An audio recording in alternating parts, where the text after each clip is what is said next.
All right, kids, welcome back to the online class. So, in our previous class, I sent a recorded video lecture of your test review. हमने ये test review पूरा मैंने आपको recording इसकी send कर दी थी, share कर दी थी आप लोगों को ग्रुप पे आप लोगों के। इस टेस्ट से पहले वाली क्लास हम अटेम्प्ट कर रहे थे, हम अटेंड कर रहे थे अक्रूड एंड प्रीपेड के टॉपिक को।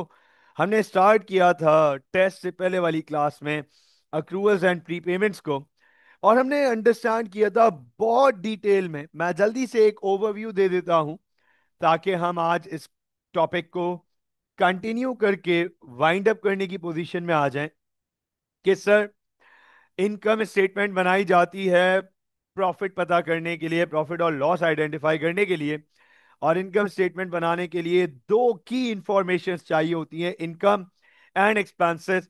सर, इनकम हो या एक्सपेंस, इन दोनों का ताल्लुक सर्विसेज से है, पैसों से नहीं है, कैश से नहीं है। इनकम का ताल्लुक भी सर्विस से है, एक्सपेंस का ताल्लुक भी सर्विस से है। मैं इनकम प्रोवाइड करूंगा या मैं सर्विस प्रोवाइड करूंगा तो इनकम अर्न करूंगा। मैं सर्विस रिसीव करूंगा तो एक्सपेंस इंकर करूंगा। अब ये बात आमतौर पे स्टूडेंट समझते हैं कि इनकम में पैसे मिलना जरूरी है। Money, cash is secondary, cash become secondary. पहले तो ये आइडेंटिफाई करो कि क्या सर्विस प्रोवाइड कर दी, सर्विस प्रोवाइड करी सर इनकम हो गई, सर्विस रिसीव करी सर एक्सपेंस हो गया। अब कैश दिया, कैश नहीं दिया, कैश ज्यादा दिया, कैश कम दिया, कैश मिला नहीं मिला, ज्यादा मिला कम मिला, वो सेकेंडरी हो जाता है। इसी के टॉपिक को कहते हैं अक्रूड प्रीपेड। बहुत डिटेल में हमने ये एएस स्मार्ट की एग्जाम्पल इनिशिएट की थी, एक एक चीज इधर अंडरस्टैंड की थी कि हम रेंट दे भी रहे थे और रेंट रिसीव भी कर रहे थे, कुछ अक्रूड हो रहा था, कुछ प्रीपेड हो रहा था। हमने बहुत डिटेल में ये पूरी समरी अक्रूड एंड प्रीपेड की अंडरस्टैंड की थी कि सर, एक्सपेंसेस में दो कंडीशंस हो सकती हैं कि एक्सपेंस सर्विसेज ले ली हैं लेकिन अभी तक पैसे नहीं दिए। सर, ऐसे एक्सपेंस को अक्रूड एक्सपेंस कहते हैं। एक्सपेंस की दूसरी कंडीशन हो सकती है कि सर, पैसे दे दिए हैं, सर्विसेज अभी तक नहीं ली हैं, ऐसे एक्सपेंस को कहते हैं प्रीपेड एक्सपेंस। इनकम में भी दो कंडीशंस हो सकती हैं कि सर, सर्विसेज प्रोवाइड कर दी हैं, पैसे मिलना बाकी हैं, ऐसी इनकम को अक्रूड इनकम कहते हैं। और सर, पैसे पहले मिल चुके हैं, सर्विस देना बाकी है, ऐसी इनकम को प्रीपेड इनकम कहते हैं।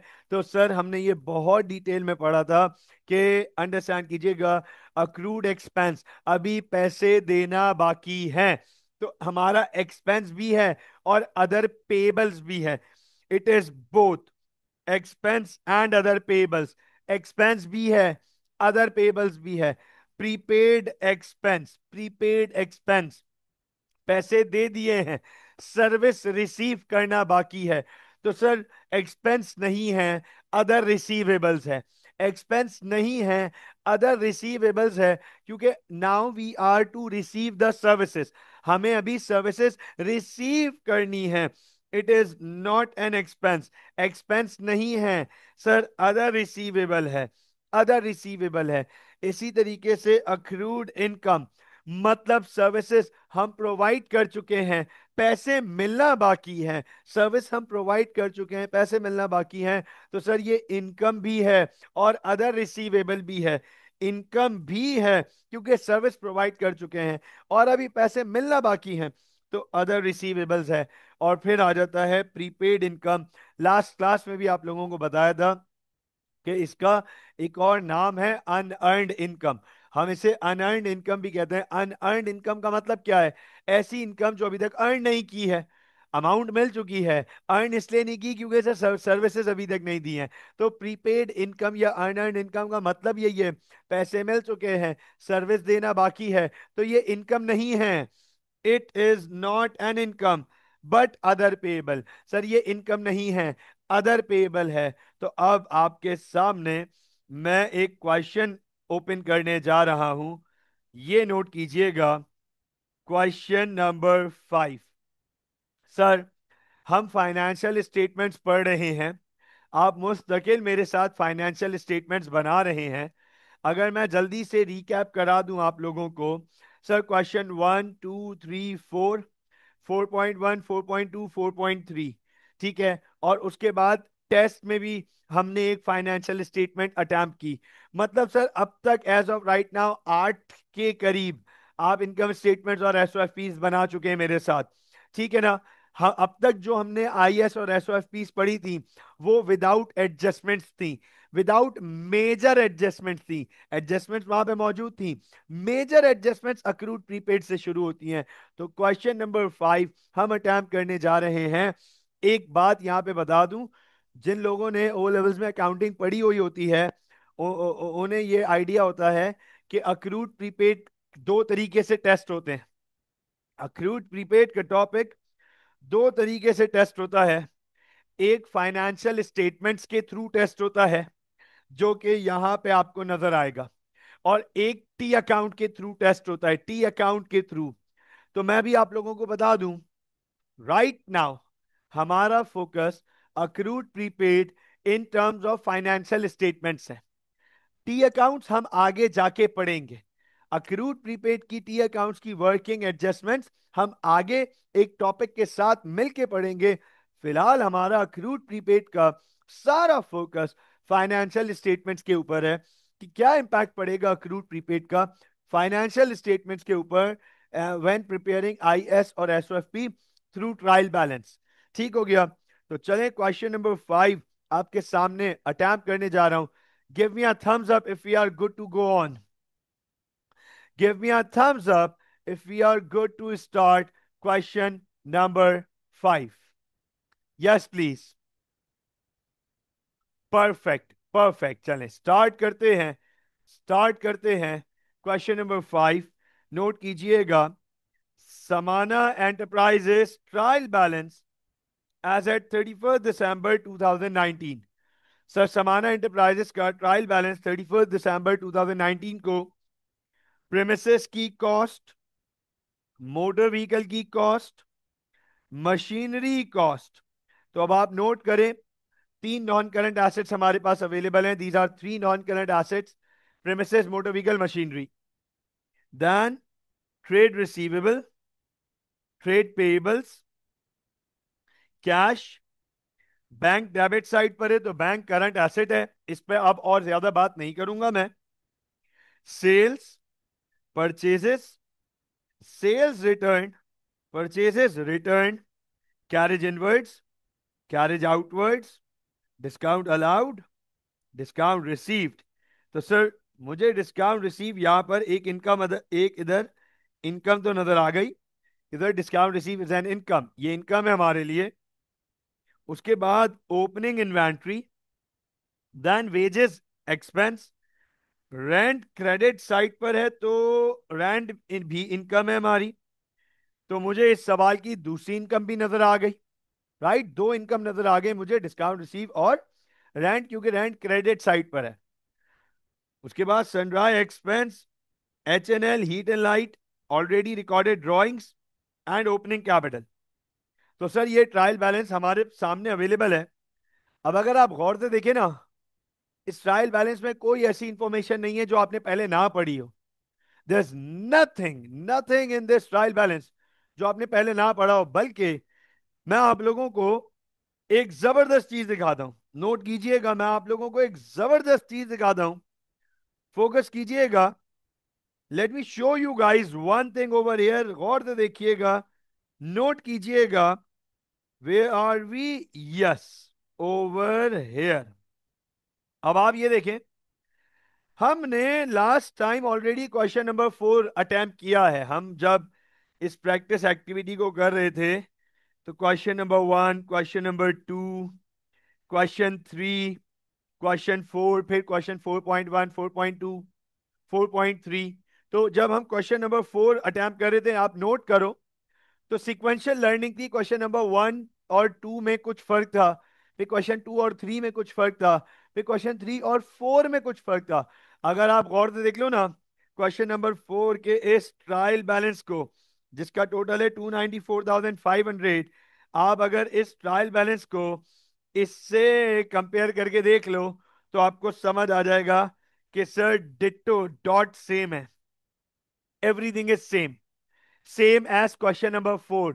मतलब क्वेश्चन नंबर 4 और क्वेश्चन नंबर 5 के ट्रायल बैलेंस में कोई डिफरेंस नहीं है, ट्रायल बैलेंस में जीरो डिफरेंस। वही premises, motor vehicle, machinery, receivable, payable, cash, bank, sales, purchase, returns, inwards, outward, discount allowed, receive, हर चीज वही है जो यहां पे मौजूद है। बस फर्क पता है क्या है?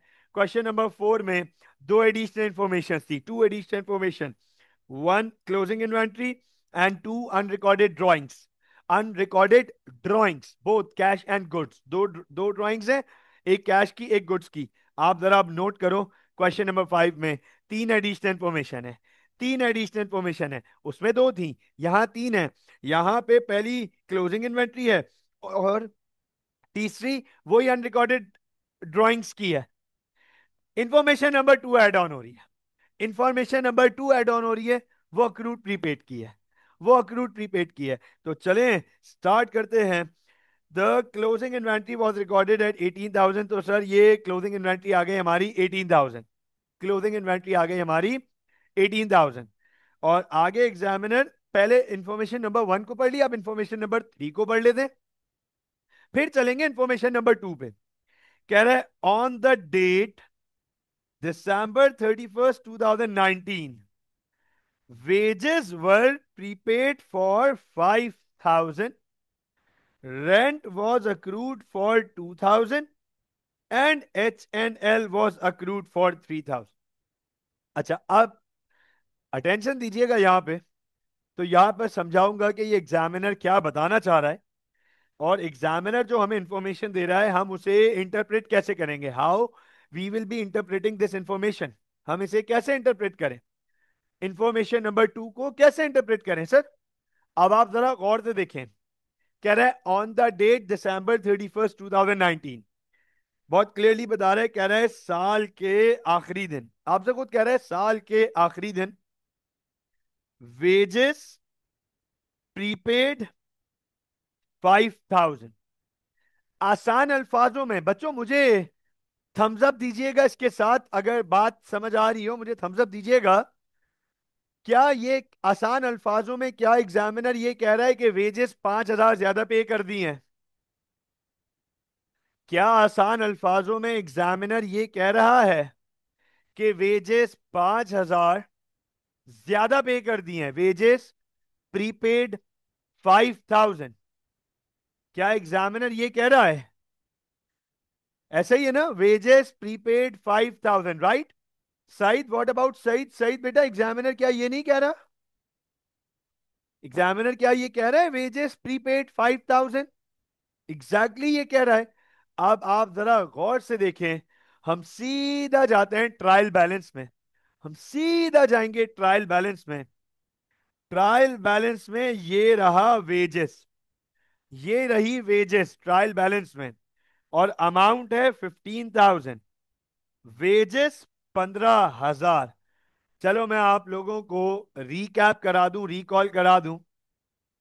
आप लोगों को मैंने ये पढ़ाया है, ये बताया है, मैंने आप लोगों को ये पढ़ाया है, ये बताया है, the values that appears in trial balance, the values that appear in trial balance are already recorded, they have already happened।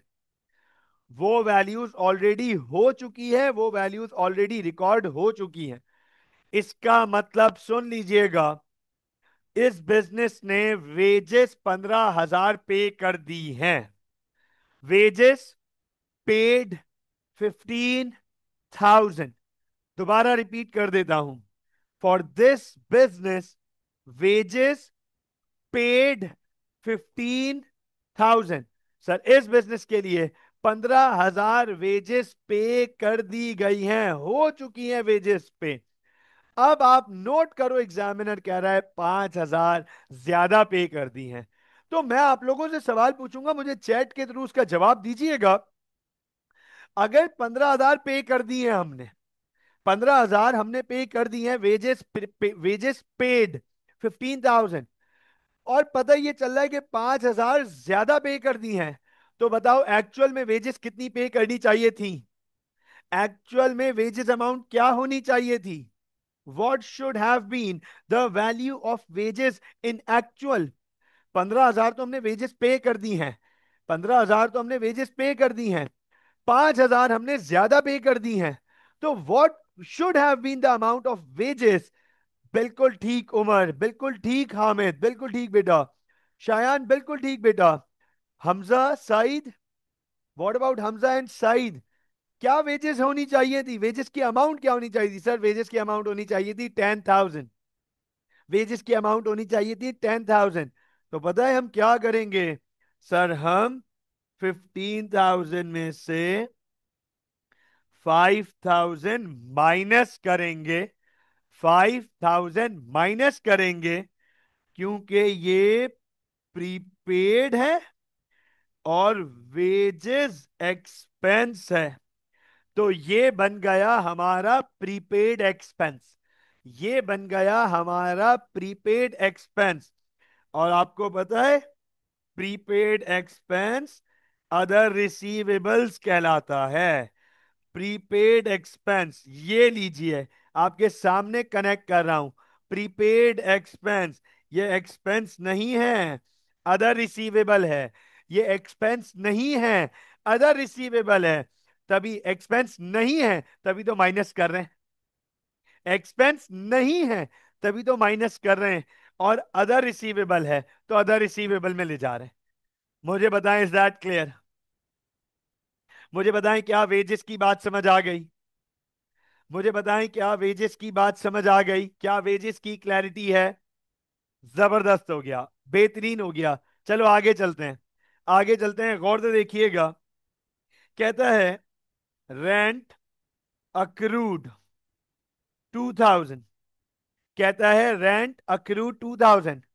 अब अब अंडरस्टैंड कीजिएगा, यहां पर आमतौर पे स्टूडेंट, अब मैं आप लोगों को पहले प्रॉब्लम बता रहा हूं कि क्या प्रॉब्लम करते हैं स्टूडेंट्स अपने लिए, क्या गलतियां करते हैं, क्या एरर्स करते हैं, क्या मिस्टेक करते हैं स्टूडेंट्स, और उन्हें करना क्या चाहिए। दोनों चीजें बता रहा हूं ताकि आप ये एरर ना करें। जैसे ही वो ये पढ़ते हैं रेंट अक्रू 2,000, तो वो कहते हैं रेंट देना बाकी है। रेंट देना बाकी है। उनके माइंड में फौरन रेंट लाइबिलिटी बन जाता है कि रेंट अक्रूड है 2,000, देना बाकी है। सुन लीजिए, ये स्टूडेंट गलती करते हैं। वेजेस के लिए तो बिल्कुल श्योरिटी थी कि वेजेस एक्सपेंस होते हैं। वेजेस के लिए हमारी बिल्कुल श्योरिटी थी कि वेजेस एक्सपेंस होते हैं। रेंट की अश्योरिटी नहीं है, क्योंकि रेंट एक्सपेंस भी होता है और इनकम भी होती है।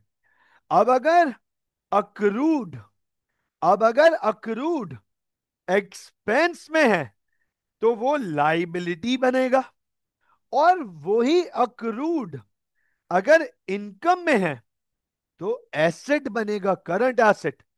अगर एक्सपेंस का अक्रूड है तो अदर पेबल्स कहलाएगा, और अगर इनकम का अक्रूड है तो अदर रिसीवेबल्स कहलाएगा।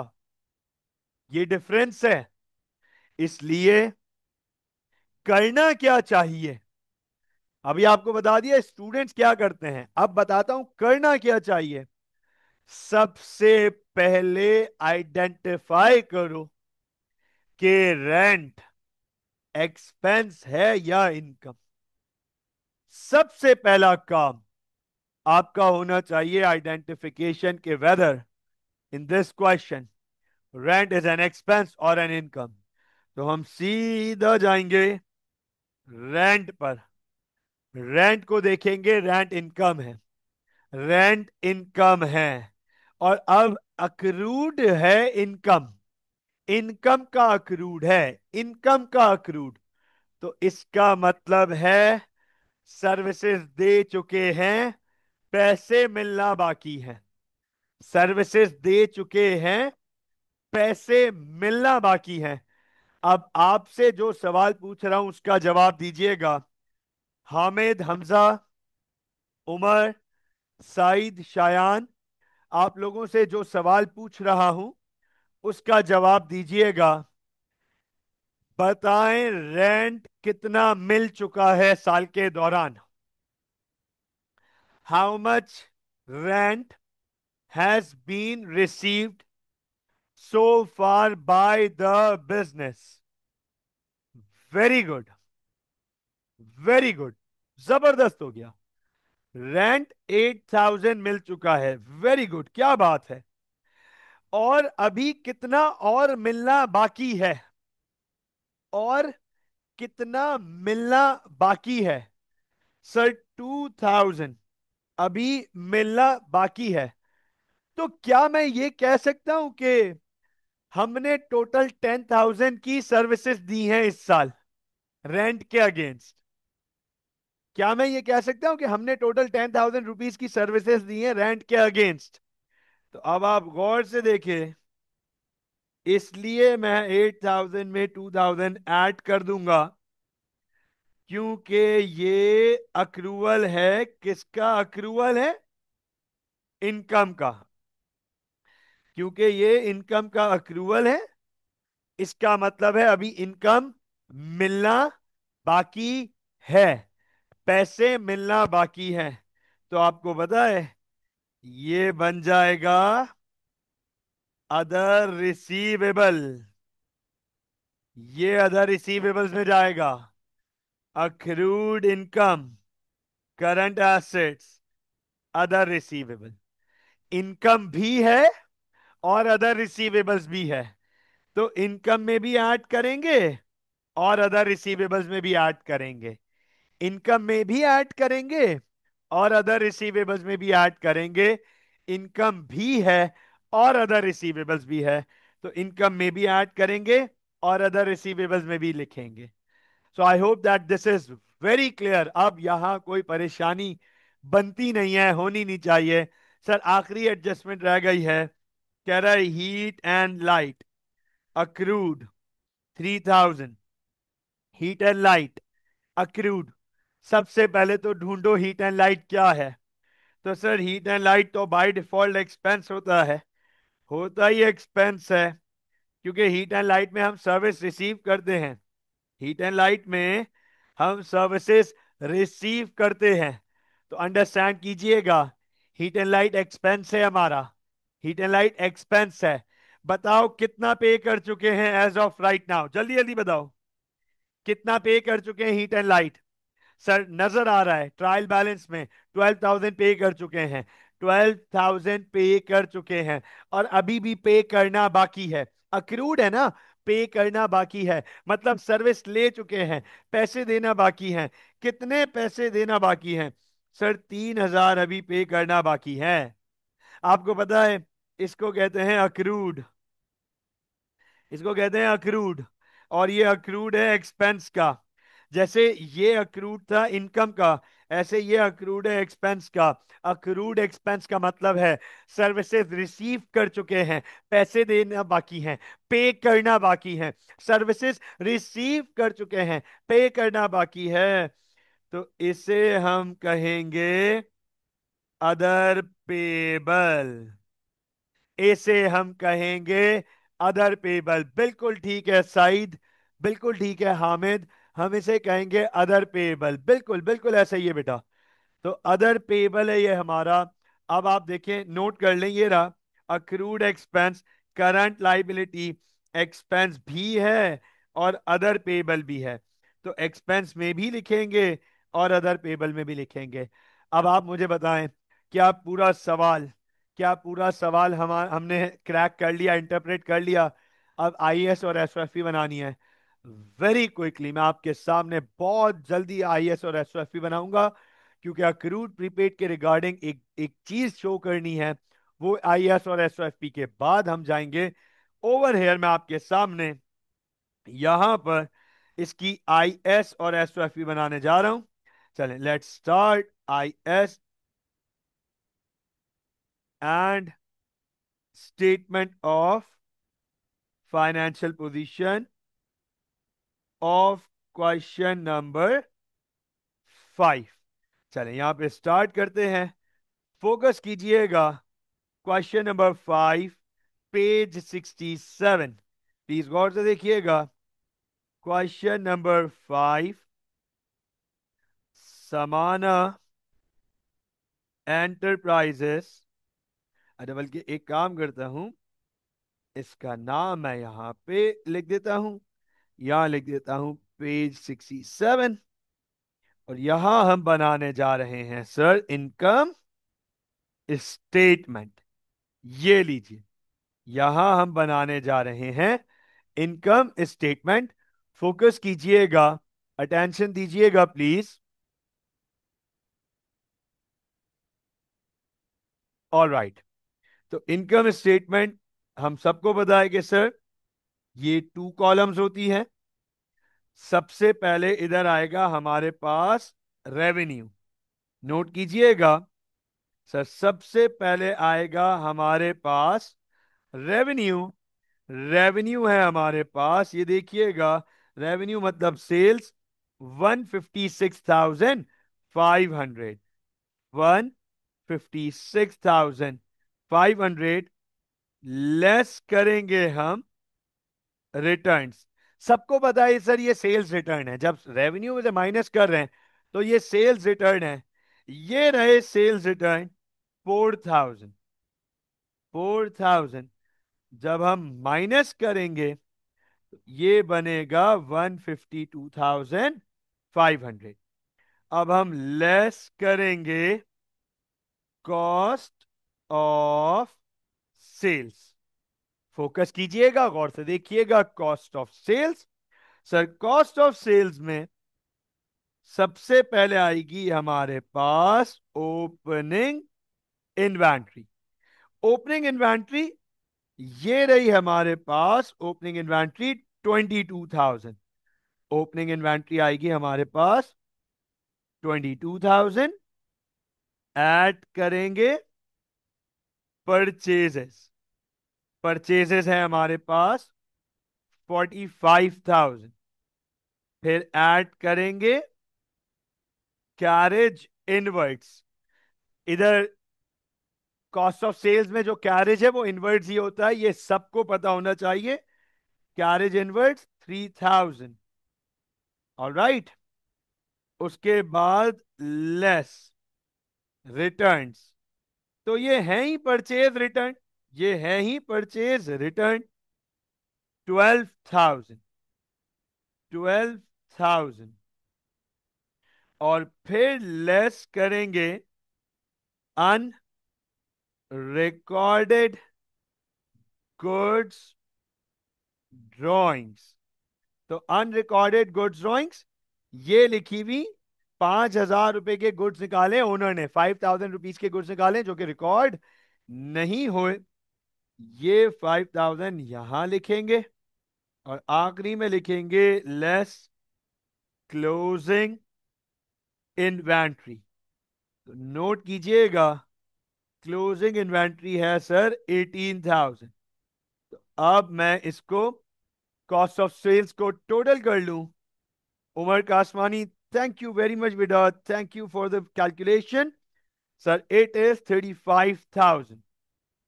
It is 35,000। Cost of sales is 35,000। तो सर ग्रॉस प्रॉफिट आ गया 117,500। ये आ गया ग्रॉस प्रॉफिट। ठीक हो गया। अब ऐड करेंगे अदर इनकम। ऐड करेंगे हम अदर इनकम। तो सर अदर इनकम में 2 इनकम आएंगी हमारे पास। 2 इनकम, एक है डिस्काउंट रिसीव्ड और दूसरी है रेंट इनकम। नोट कीजिएगा, एक है डिस्काउंट रिसीव्ड और दूसरा है रेंट इनकम। डिस्काउंट रिसीव की वैल्यू है 8,000। ये रहा डिस्काउंट रिसीव 8,000। अच्छा, रेंट इनकम पे फोकस कर लीजिएगा जरा, रेंट इनकम पे वर्किंग है तो रेंट इनकम पे फोकस कीजिएगा। सर रेंट मिल चुका है 8,000, 8,000 रेंट मिल चुका हैव बीन रिसीव्ड, मिल चुका है। और 2,000 अभी और मिलना बाकी है। 8,000 मिल चुका है, 2,000 अभी और मिलना बाकी है। 10,000, 10,000 तो सर ये इनकम बनेगी, टोटल इनकम बनेगी 18,000। बिल्कुल उमर, 10,000 इसलिए क्योंकि सर 8,000 रेंट मिल चुका है, 2,000 अभी भी मिलना बाकी है। दैट मीन्स हमने 10,000 रुपीज की सर्विसेज दी हैं, हमने 10,000 रुपीज की सर्विसेज दी हैं। तो सर ये बन गया 135,500। अब हम लेस करेंगे एक्सपेंसेस, अब हम लेस करेंगे एक्सपेंसेस। तो एक्सपेंसेस में चलते हैं टॉप टू बॉटम। सर सबसे पहले आ गया डिस्काउंट अलाउड, बल्कि कैरेज आउटवर्ड्स, ये रहा कैरेज आउटवर्ड्स 5,000। सर सबसे पहले है कैरेज आउटवर्ड्स 5,000। सर उसके बाद है डिस्काउंट अलाउड, तो सर डिस्काउंट अलाउड है 4,000, डिस्काउंट अलाउड 4,000। उसके बाद है वेजेस। अच्छा अब जरा वेजेस पे वर्किंग देख लीजिएगा प्लीज, ताकि आप लोगों को बिल्कुल क्लैरिटी हो जाए कि अक्रूड प्रीपेड को किस तरीके से रिकॉर्ड करना है, एडजस्ट करना है। कैरेज आउटवर्ड्स हो गया, डिस्काउंट अलाउड हो गया, उसके बाद वेजेस एक्सपेंस। अब आप देखो वेजेस ट्रायल बैलेंस में लिखा हुआ है 15,000, वेजेस ट्रायल बैलेंस में लिखा हुआ है 15,000, के मतलब ये है कि 15,000 वेजेस पे कर चुके हैं, वेजेस 15,000 पे कर चुके हैं, जेब से जा चुके हैं। लेकिन 5,000 ज्यादा पे किए हुए हैं, 5,000 ज्यादा पे किए हुए हैं। तो इसका मतलब 10,000 का एक्सपेंस हुआ है। एक्स अब देखो, पे 15,000 किए हैं, जेब से 15 गए, लेकिन खर्च 10,000 हुए हैं। लास्ट क्लास में ये बात की थी, लास्ट क्लास में अक्रूड प्रीपेड की क्लास में ये बात की थी, पैसे जाने में और खर्च होने में फर्क है। ये रहा, 15,000 गए जेब से लेकिन खर्च अभी 10,000 हुए हैं। तो वेजेस प्रीपेड है, माइनस करेंगे प्रीपेड को, क्योंकि प्रीपेड ये लिखा हुआ है ना, ये लिखा हुआ prepaid is not an expense but an other receivable. Sir ये एक्सपेंस थोड़ी है, ये अदर रिसीवेबल है, इसलिए इसको एक्सपेंस से हटा देंगे, वेजेस को एक्सपेंस में से हटा देंगे। वेजेस के बाद सनड्राई 20,000, कोई एडजस्टमेंट नहीं है सनड्राई की, सनड्राई की कोई एडजस्टमेंट नहीं है, 20,000। सनड्राई के बाद है heat and light, heat and light पे कर चुके हैं 12,000, और अभी भी 3,000 पे करना बाकी है, 3,000 अभी भी पे करना बाकी है। तो सर पूरे साल का सन HNL एक्सपेंस बनता है 15,000। हालांकि जेब से सिर्फ 12,000 गए, जेब से 12,000 गए, लेकिन खर्चा 15,000 का हो गया, खर्चा 15,000 का हुआ है। सर कैसे 15,000 का खर्चा हुआ है? क्योंकि अभी 3,000 पे करना बाकी है, सर्विसेज 15,000 रुपए की ली है हमने। ये देखिएगा, it is both expense and other payable, expense भी है, अदर पेबल भी है, एक्सपेंस में भी लिख रहे हैं और अदर पेबल में भी लिखेंगे। So I hope that this is very clear, I hope that this is very clear. सारे एक्सपेंसेस हो गए, एक्सपेंसेस को टोटल करेंगे, क्या टोटल आ गया हमारे पास? 54,000। ऑल राइट, 54,000 एक्सपेंसेस का टोटल आ गया। सो 81,500 का प्रॉफिट आ गया। Yes, perfect, thank you Umar. 81,500 profit for the year, ये लीजिए प्रॉफिट फॉर द ईयर आ गया 81,500। So I hope that this is very clear. मुझे बताएं इनकम स्टेटमेंट में कोई प्रॉब्लम? Yes please. गाइस मुझे बताएं, इनकम स्टेटमेंट में कोई प्रॉब्लम? बच्चों, इनकम स्टेटमेंट में कोई प्रॉब्लम? इनकम स्टेटमेंट में कोई प्रॉब्लम, कोई सवाल? इनकम स्टेटमेंट में कोई कंफ्यूजन, कोई problem? No problem as of right now, perfect, no problem. तो चलें, आगे चलते हैं, एसओएफपी की तरफ चलते हैं। Statement of financial position, statement of financial position. गौर से देखिएगा, अंडरस्टैंड कीजिएगा। स्टेटमेंट ऑफ फाइनेंशियल पोजीशन पे काम करने जा रहा हूं आपके सामने। सबसे पहले सर, नॉन करंट एसेट्स। सबसे पहले नॉन करंट एसेट्स, मुझे ये बताएं, नॉन करंट एसेट्स, तीन नॉन करंट एसेट्स हैं इस बिजनेस के, तीन non current assets. Premises, motor vehicle, machinery. Premises, motor vehicle and machinery. Premises 40,000, motor vehicle 18,000, machinery 35,000। Total करेंगे 93,000। Total non current assets 93,000। इसके बाद करंट एसेट्स। करंट एसेट्स में cash available है, मुझे याद है सवाल में कैश प्रोवाइडेड है, बैंक प्रोवाइडेड है, ट्रेड रिसीवेबल्स प्रोवाइडेड है, इन्वेंट्री प्रोवाइडेड है। गौर से देखते जाइएगा, ये वाली वर्किंग हम पहले भी कर चुके हैं। इससे पहले के क्वेश्चंस में भी हमने सिमिलर वर्किंग्स की हुई हैं। परेशान नहीं होइएगा, ये देखें, मैं आपके सामने आपको दिखा रहा हूं, ये देखो, cash and bank, trade receivables, inventory. इसके अलावा, ये तो चैंक का सवाल था, इसके अलावा जरा ये देखो, क्वेश्चन फोर। क्वेश्चन फोर बिल्कुल सिंपल, बिल्कुल यही था ना हमारे पास। ये देखें, ये रही क्वेश्चन फोर की statement of financial position. Question four की statement of financial position, cash, bank, trade receivable, inventory, और वैल्यूज भी ऑलमोस्ट सेम है।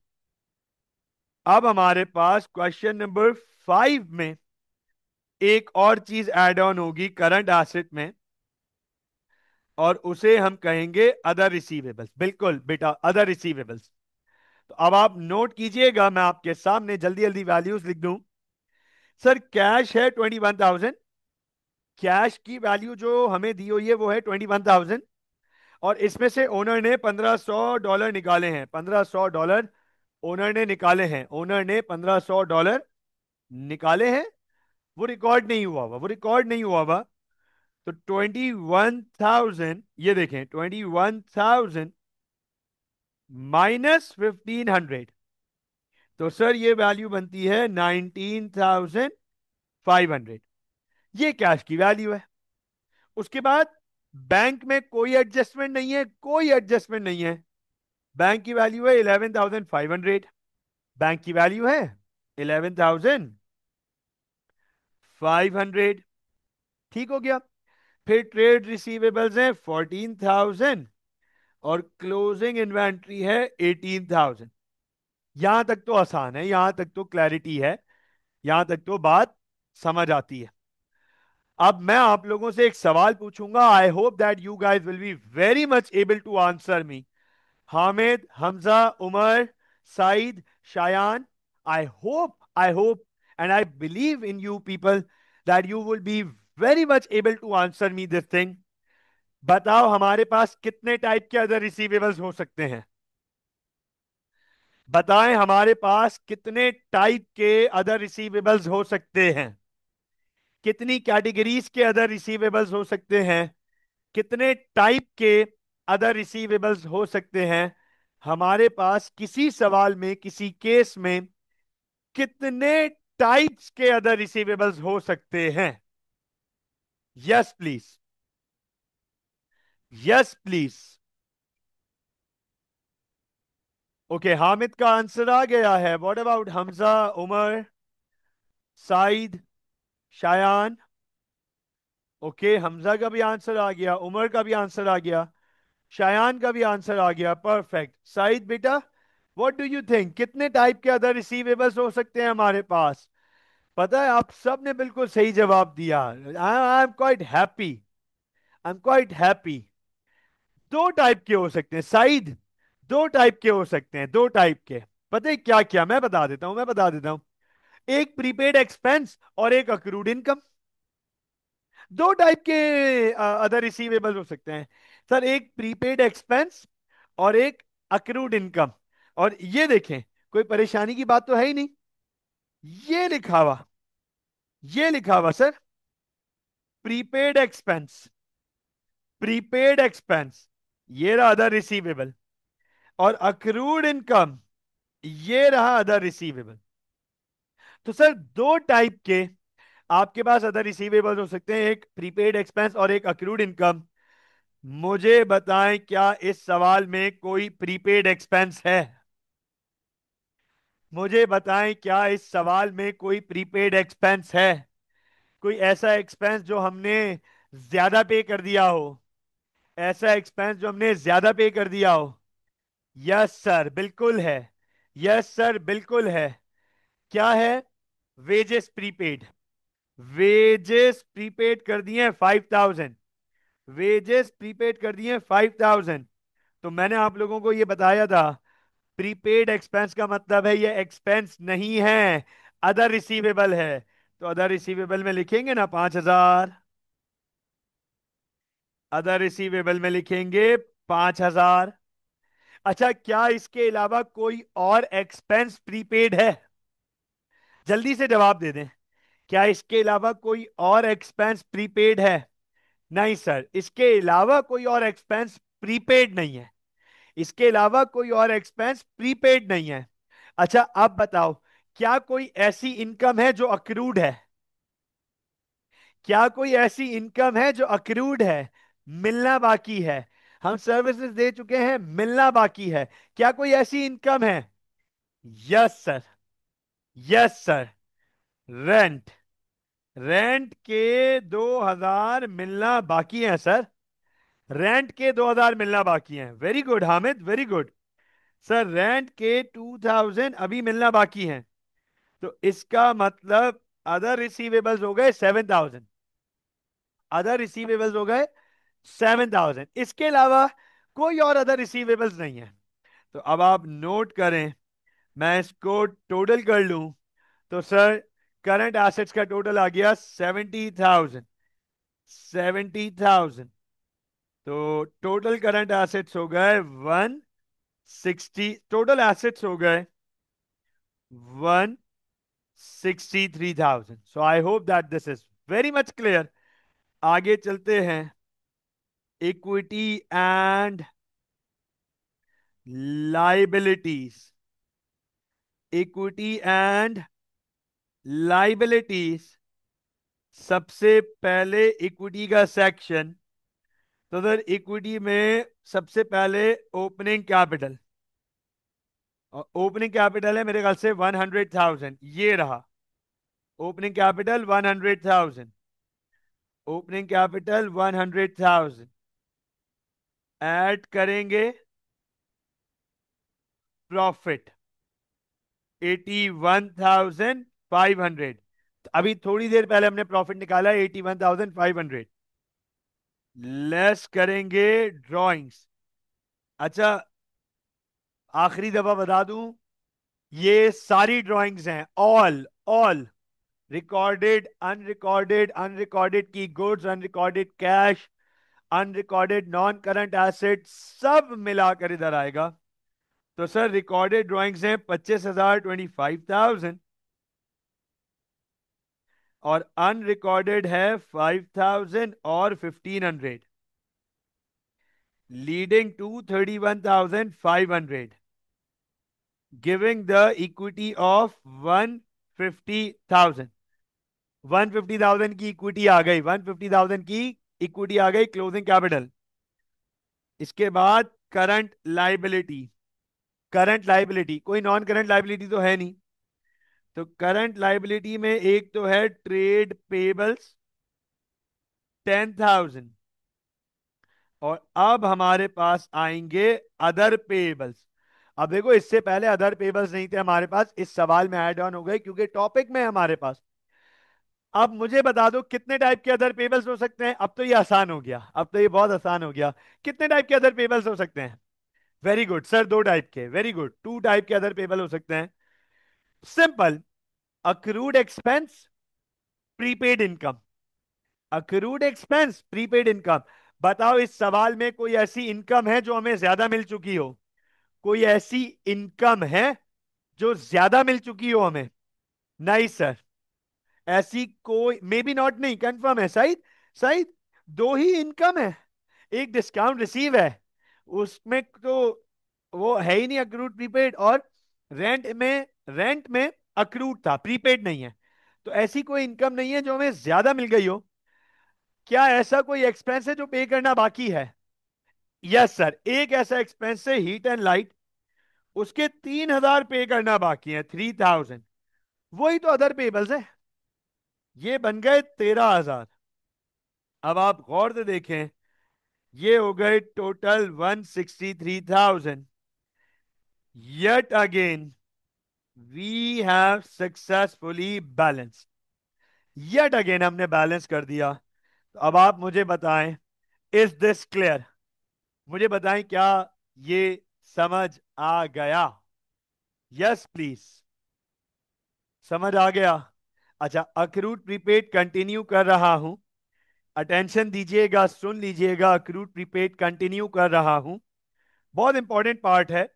We are almost at the winding up of this topic. हम बिल्कुल इसको वाइंड अप करने के, इसमें इस टॉपिक में इतना ही है। और टी अकाउंट्स मैंने आपको पहले ही बता दिया था, इसके टी अकाउंट्स हम आगे एक टॉपिक के साथ मिल मर्ज करके पढ़ते हैं, प्रॉपर तरीके से पढ़ते हैं, लेकिन as part of that major topic, as sub small part of that major topic. अब मैंने आप लोगों से थोड़ी देर पहले कहा था कि द मोमेंट मैं इसकी आईएएस और एसओ एफपी कर लूंगा, तो मैं आप लोगों को अक्रूड प्रीपेड से रिगार्डिंग कुछ शो करूंगा। बहुत इंपॉर्टेंट पार्ट, अंडरस्टैंड कीजिएगा। बाजाहिर तो ये बहुत सिंपल नजर आ रहा है accrued prepaid, and it is very it appears to be very simple and straightforward. However, it is not, because of this thing. Because of this thing, sir. This thing what? The information that examiner will try to give you. अब accrued prepaid में पता है problem क्या आती है? Accrued prepaid में होता क्या है, मेरी बात बहुत गौर से सुनिएगा। विद 16 years ऑफ एक्सपीरियंस ये अंडरस्टैंडिंग बनी है, ये अंडरस्टैंडिंग बनी है ओवर टाइम। क्या यार, स्टूडेंट्स को, मेरे बच्चों को अकाउंटिंग तो समझ आ रही होती है, उनको अकाउंटिंग आती है, प्रॉब्लम आती है उनको एग्जामिनर के वर्ड्स को इंटरप्रेट करने में। एग्जामिनर बोल क्या रहे हैं उन्हें वो ही नहीं समझ आ रहा होता, ये लिखा हुआ क्या है सर ये ही नहीं समझ आ रहा होता। जब ये नहीं समझ आएगा कि लिखा हुआ क्या है और एग्जामिनर बोल क्या रहा है और एग्जामिनर आपसे मांग क्या रहा है, तो फिर परेशानी आती है। फिर अकाउंटिंग का प्रॉब्लम नहीं होता, फिर अकाउंटिंग का प्रॉब्लम नहीं है, अकाउंटिंग तो आपको आती है, आपको इंटरप्रिटेशन में प्रॉब्लम आ रही है। तो मैं आप लोगों को 5.1 के थ्रू इंटरप्रिटेशन समझाने जा रहा हूं, इंटरप्रिटेशन दिखाने जा रहा हूं, इंटरप्रेट करना सिखाऊंगा। स्टार्ट करते हैं, अंडरस्टैंड कीजिएगा। 5.1 का ये क्वेश्चन अटैम्प्ट करने जा रहा हूं। बहुत सिंपल चीज है, फोकस कर लीजिएगा तो आपको बहुत आसानी से समझ आ जाएगी, बहुत आसानी से आप लोगों को 5.1 समझ आ जाएगा। Alright, so continuing. Sir, Chang एक सोल ट्रेडर है। अच्छा, चैंग एक सोल ट्रेडर है, ये सवाल हम 4.1 में भी कर चुके हैं, परेशान नहीं होइएगा। ये सवाल हम 4.1 में भी अटैम्प्ट कर चुके हैं। ये रहा 4.1, ये दिखा देता हूं आपको, ये रहा बेटा 4.1। ये देखें, ये सवाल हम 4.1 में भी अटैम्प्ट कर चुके हैं। Chang is a sole trader, this type of question same. बस फर्क क्या है? एडिशनल फॉर्मेशन का फर्क आएगा, वही अक्रूड प्रीपेड का डिफरेंस आएगा, अक्रूड प्रीपेड का डिफरेंस आएगा। यहां दो इंफॉर्मेशन है, वहां पांच इंफॉर्मेशन है। लेकिन अब आपको जरा इंटरप्रिटेशन दिखाऊं कि किस तरीके से इंटरप्रेट करना है। तो ट्रायल बैलेंस में है revenue, purchases, return outwards, wages and salaries, motor vehicle expenses, commission receivable. Commission receivable का मतलब है sir this is commission income. Commission receivable का मतलब है दिस इज कमीशन इनकम। ये कमीशन इनकम है। कमीशन रिसीवेबल का मतलब है कमीशन इनकम। उसके बाद रेंट। अच्छा, रेंट पे कुछ नहीं लिखा तो बाय डिफॉल्ट एक्सपेंस है। रेंट पे कुछ नहीं लिखा, बाय डिफॉल्ट एक्सपेंस है। अच्छा, अब जरा ये देखो, ये लिखा हुआ है बैंक लोन, जो कि 2019 में वापस करना है, 2019। और 30,000, 30,000 बैंक लोन है, 30,000। आप नोट करना, 4.1 और 5.1 के क्वेश्चन में आपको एक डिफरेंस नजर आएगा। गौर से देख लीजिएगा, 4.1 और 5.1 के क्वेश्चन में आपको ये एक डिफरेंस नजर आएगा। बैंक लोन 30,000, ये 2019 को वापस करना है, बैंक लोन। लेकिन सर यहाँ पे परसेंटेज नहीं लिखी हुई, यहाँ परसेंटेज नहीं लिखी हुई। लेकिन 5.1 में आपको एग्जामिनर ने परसेंटेज प्रोवाइड की है। अब मैं आपको बता देता हूं, 6%। 6%, मैं आपको इधर दिखा रहा हूं, दिस 6% इज इंटरेस्ट रेट। इसे इंटरेस्ट रेट कहते हैं। बैंक से अगर हम लोन अक्वायर करें, भाई अगर मैं बैंक से लोन लूं, भैया अगर मैं बैंक से लोन लूं, तो बैंक उस पर इंटरेस्ट चार्ज करता है। तो इंटरेस्ट की अमाउंट फिक्स नहीं होती, इंटरेस्ट का रेट फिक्स होता है। इंटरेस्ट का रेट डिटरमाइन किया जाता है। बैंक मुझे ये नहीं बोलेगा कि आप हर साल 1 लाख रुपए दोगे इंटरेस्ट। बैंक कहेगा इतना परसेंट इंटरेस्ट है, जो भी आपकी प्रिंसिपल अमाउंट है। अब जरा मुझे ये बताओ प्रिंसिपल अमाउंट कितनी है हमारी। अब जरा मुझे ये बताएं what is the principal amount. Sir principal amount is 30,000। Principal amount is 30,000। गौर से देखिएगा, इस पर 6% इंटरेस्ट है हमारा। Principal amount is of loan is 30,000, 6% is the interest rate. तो सर इंटरेस्ट एक्सपेंस कितना बन गया, 1,800 इज द इंटरेस्ट एक्सपेंस। देख लो जरा, देख लें जरा, 30,000 लोन है, 30,000 लोन है, और 6% इंटरेस्ट है, तो बन गया 1,800। Am I right? Is this correct? Is this understandable? Is this correct? Is this understandable? 30,000 loan है, 6% इंटरेस्ट है, तो इंटरेस्ट की अमाउंट बन गई 1,800। अब जरा ये बताओ, इन्होंने पे कितना किया हुआ है, जरा जल्दी से बताएं, पे कितना किया हुआ है। सर 1,200 पे किया हुआ है, 1,200 इंटरेस्ट पे किया हुआ है। 1,200 interest have been paid so far. बताओ पे कितना करना चाहिए था, पे कितना करना था, टोटल कितना पे करना था। सर टोटल 1,800 पे करना था। सर टोटल 1,800 पे करना था, ये लिखा हुआ, टोटल 1,800 पे करना था, 1,200 पे किया हुआ है। इसका मतलब अभी 600 पे करना बाकी है। इसका मतलब अभी 600 पे करना बाकी है। ये अक्रूड हो गया, accrued expense. Accrued expense other payable में जाएगा, अदर पेबल्स। अभी पे करना बाकी है, अभी पे करना बाकी है। नोट कीजिएगा, ये है हमारी ओपनिंग इन्वेंट्री। फिर ये है heat and light. Heat and light expense है, हम सबको पता है, हीट एंड लाइट एक्सपेंस है। फिर अदर ऑपरेटिंग एक्सपेंस। फिर कैश एंड बैंक। अच्छा, कैश एंड बैंक डेबिट पर आ रहा है, करंट एसेट है। कैश एंड बैंक डेबिट पर आ रहा है, करंट एसेट है।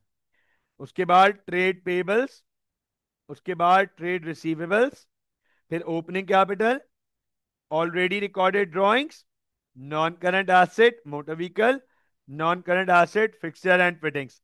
अब आप नोट करो, सिवाय ट्रायल बैलेंस में इंटरेस्ट रेट के कुछ नया ऐड नहीं हुआ। कुछ भी नया ऐड नहीं हुआ सिवाय इंटरेस्ट रेट के। सिवाय इंटरेस्ट रेट के ट्रायल बैलेंस में कुछ भी नया ऐड नहीं हुआ। अब आप जरा इंफॉर्मेशन नंबर 1 को देखें। तो इंफॉर्मेशन नंबर 1 कह रही है कि on 26 September 2015 goods had been purchased for 3000 cash. The transaction had not been recorded in the books. कह रहे गुड्स खरीदे 3000 कैश के। कह रहे गुड्स खरीदे 3000 कैश के, ये ट्रांजैक्शन बुक्स में रिकॉर्ड ही नहीं हुई। पता है इसका मतलब क्या है? सर इसका मतलब ये है कि गुड्स खरीदे थे, परचेजेस बढ़ेंगी, परचेज रिकॉर्ड नहीं हुआ हुआ, कैश पे किया, कैश गया, वो भी रिकॉर्ड नहीं हुआ हुआ। तो परचेजेस में 3000 ऐड करेंगे और कैश बैंक से 3000 माइनस करेंगे। ये देख लीजिए, हाँ बिल्कुल ऐसा ही है, बिल्कुल ऐसा ही है। ये आ गई क्लोजिंग इन्वेंट्री। ये आ गई क्लोजिंग इन्वेंट्री, इसमें भी कोई प्रॉब्लम नहीं है। ये आ गई क्लोजिंग इन्वेंट्री, इसमें भी कोई परेशानी नहीं है। इंफॉर्मेशन नंबर 3 को अभी इग्नोर करते हैं 2 मिनट के लिए। इंफॉर्मेशन नंबर 3 को इग्नोर करते हैं, चलते हैं इंफॉर्मेशन नंबर 4 पे। कह रहा है अदर ऑपरेटिंग एक्सपेंसेस अक्रूड 1100। इसका आसान मतलब यही हुआ ना कि सर अभी ऑपरेटिंग एक्सपेंस अक्रूड है, मतलब पे करना बाकी है। Am I right? Am I right about it? Other operating expense accrued है 1100, इसका मतलब अभी पे करना बाकी है। इसका मतलब अभी पे करना बाकी है। तो ये देखो जरा ऑपरेटिंग एक्सपेंस कितना पे कर दिया, ये रहा। अदर ऑपरेटिंग एक्सपेंस पे कर दिया है 7100। अदर ऑपरेटिंग एक्सपेंस पे कर दिया है 7100, और 1100 अभी पे करना बाकी है। ऐड करेंगे, ऐड करेंगे क्योंकि अभी पे करना बाकी है, इसका मतलब सर्विसेज रिसीव कर चुके हैं, ये अक्रूड है। और ये भी अदर पेबल में जाएगा, अदर पेबल में जाएगा। ठीक हो गया? ये बताएं commission receivable of 2500 was outstanding. Commission receivable of 2500 was outstanding. Outstanding का मतलब है accrued. Outstanding का मतलब है accrued. अच्छा, इसके और भी नाम है, owing, arrears, ये इस सब के ये नाम है। accrued, owing, arrears, outstanding, ये सब एक ही चीज है, अलग अलग नाम है एक ही चीज के। Commission receivable, commission receivable. तो ये बताओ कमीशन इनकम है कितनी मिल चुकी है ऑलरेडी? सर कमीशन इनकम है 12,500 ऑलरेडी मिल चुकी है। कमीशन इनकम 12,500 ऑलरेडी मिल चुकी है। This amount has already been received. ये ऑलरेडी मिल चुकी है। एग्जामिनर कह रहा है अभी 2500 आउटस्टैंडिंग है, मतलब अभी 2500 मिलना बाकी है। अभी 2500 मिलना बाकी है। तो नोट करो, ये बन गई अक्रूड इनकम। ये बन गई अक्रूड इनकम। 12,500 ऑलरेडी मिल चुके हैं, 2500 2500 अभी मिलना बाकी है। ये अक्रूड हो गया और ये जाएगा अदर रिसीवेबल में। अदर रिसीवेबल में जाएगा ये हमारे। तो अब आप जरा गौर से देखें, ये जाएगा अदर रिसीवेबल्स में। ठीक हो गया? अब आप जरा मुझे बताएं, क्या इंफॉर्मेशन नंबर 4 और 5 में कोई प्रॉब्लम आई? क्या इंफॉर्मेशन नंबर 4 और 5 स्ट्रेट फॉरवर्ड थे? Yes sir. Question number information number 4 और 5 बिल्कुल स्ट्रेट फॉरवर्ड थे, कोई परेशानी नहीं। आओ जरा इंफॉर्मेशन नंबर 3 को पढ़ते हैं। आओ जरा इंफॉर्मेशन नंबर 3 को पढ़ते हैं। The rent included a payment of 6,000 for the 6 months ending 31st December 2015। अच्छा, अब आप मुझे ये बताएं, क्या एग्जामिनर ने यहां आपको कहीं ये बताया है कि रेंट प्रीपेड है या अक्रूड है? क्या एग्जामिनर ने आपको इंफॉर्मेशन नंबर 3 में कहीं ये बताया है कि रेंट प्रीपेड है या अक्रूड है? जैसे इंफॉर्मेशन नंबर 4 में कितना क्लियरली बोल रहा है अक्रूड, इंफॉर्मेशन नंबर 5 में फिर से कितना क्लियरली बोल रहा है अक्रूड। बताओ, क्या इंफॉर्मेशन नंबर 3 में कहीं एग्जामिनर बोल रहा है कि अक्रूड है या प्रीपेड है? क्या एग्जामिनर ने कहीं कुछ बताया है कि अक्रूड है या प्रीपेड है? नहीं सर। एग्जामिनर ने इंफॉर्मेशन नंबर 3 में अक्रूड प्रीपेड के रिगार्डिंग हमें कुछ भी नहीं बताया, कुछ भी नहीं बताया। तो अब अंडरस्टैंड कीजिएगा इस बात को। ऐसी इंफॉर्मेशन स्टूडेंट्स को, आपको बहुत कंफ्यूज करती है। मैं ये क्लियरली बता रहा हूं, दिस काइंड ऑफ इंफॉर्मेशन ये बहुत स्टूडेंट्स को तंग करती है, ट्रबल करती है। समझ ही नहीं आ रहा कि सर क्या करें, डिवाइड करें, प्लस करें, माइनस करें, कि क्या करना है सर।